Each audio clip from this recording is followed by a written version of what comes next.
বাজার থেকে অনেক বড় বড় জিএল মাছ নিয়ে আসছিলাম। এক এক জায়গার এক এক ভাষা, এটাকে কি বলেন আমি অবশ্য জানি না। তো যাই হোক, সেখানে অনেক ডিম ছিল। তো এইভাবে আর কি ডিম প্রসেসিং করলে ডিম একটুও নষ্ট হয় না। তারপরে মাছটা ধুলে মাছটাও পরিষ্কার থাকে, এমনকি ডিমটাও ভালো থাকে, ডিমটা পুরাটাই পাওয়া যায়। তো ডিমটা আলাদা করে ফেললাম, তারপর লবণ আর হলুদ দিয়ে মাখিয়ে রাখলাম, যেহেতু বাচ্চারা খাবে এই জন্য আর কি ঝাল দিই নাই। আর এইদিকে গরম পানি দিয়ে একটু মাছটা ভালো করে পরিষ্কার করে নিলাম।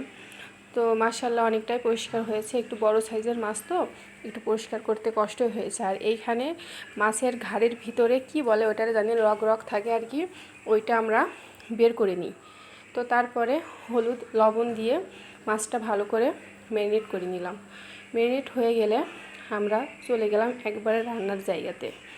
তো তেল গরম করে নিয়েছি, এই তো আর কি মাছটা ভাজার জন্য প্রসেসিং করা ছিল, মাছটা ভেজে নিচ্ছি।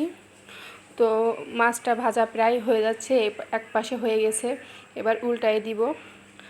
তো মাছের পিসগুলো একটু বড় ছিল, তো এই জন্য আর কি উল্টাতেও মানে সুবিধা হচ্ছিল।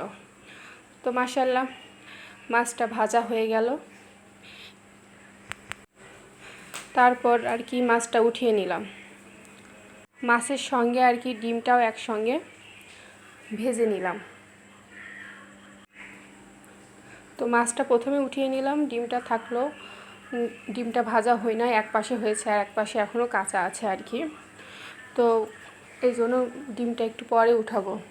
মাছের ডিম খেতে আসলে মজা লাগে। আপনাদের কি ভালো লাগে? আমার মনে হয় আমার যেমন লাগে সবারই তেমনই লাগে, ভালোই লাগে, কারণ আসলে সব মাছের ডিম থাকে না। এখন অবশ্য সব মাছেরই ডিম থাকে, কারণ এখন মাছ বর্ষার সময়, তো এই জন্য। তো আমরা পরে আর কি পেঁয়াজ দিয়ে নিয়েছি, পেঁয়াজটা ওর একসঙ্গেই ভালো করে ভেজে নিলাম। এই 2 পিস মাছ একটু বড় ছিল, এই জন্য আর কি একটু বেশি করে ভেজে নিলাম, কারণ মাছ ভালো করে ভাজা না হলে রান্না করলে ভাল লাগে না।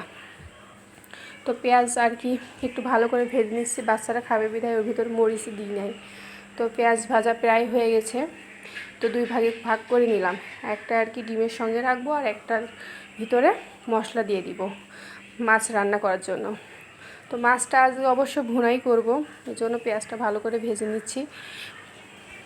পেঁয়াজ ভাজা হয়ে গেলে এর ভিতরে মশলা দিয়ে দিলাম। এখানে যা যা মশলা দেয় পেঁয়াজ, এখানে আদা বাটাও একটু দিয়েছি, কারণ জিএল মাছের একটু ঘ্রাণ আছে, কেমন গন্ধ আসে, তো এই জন্য।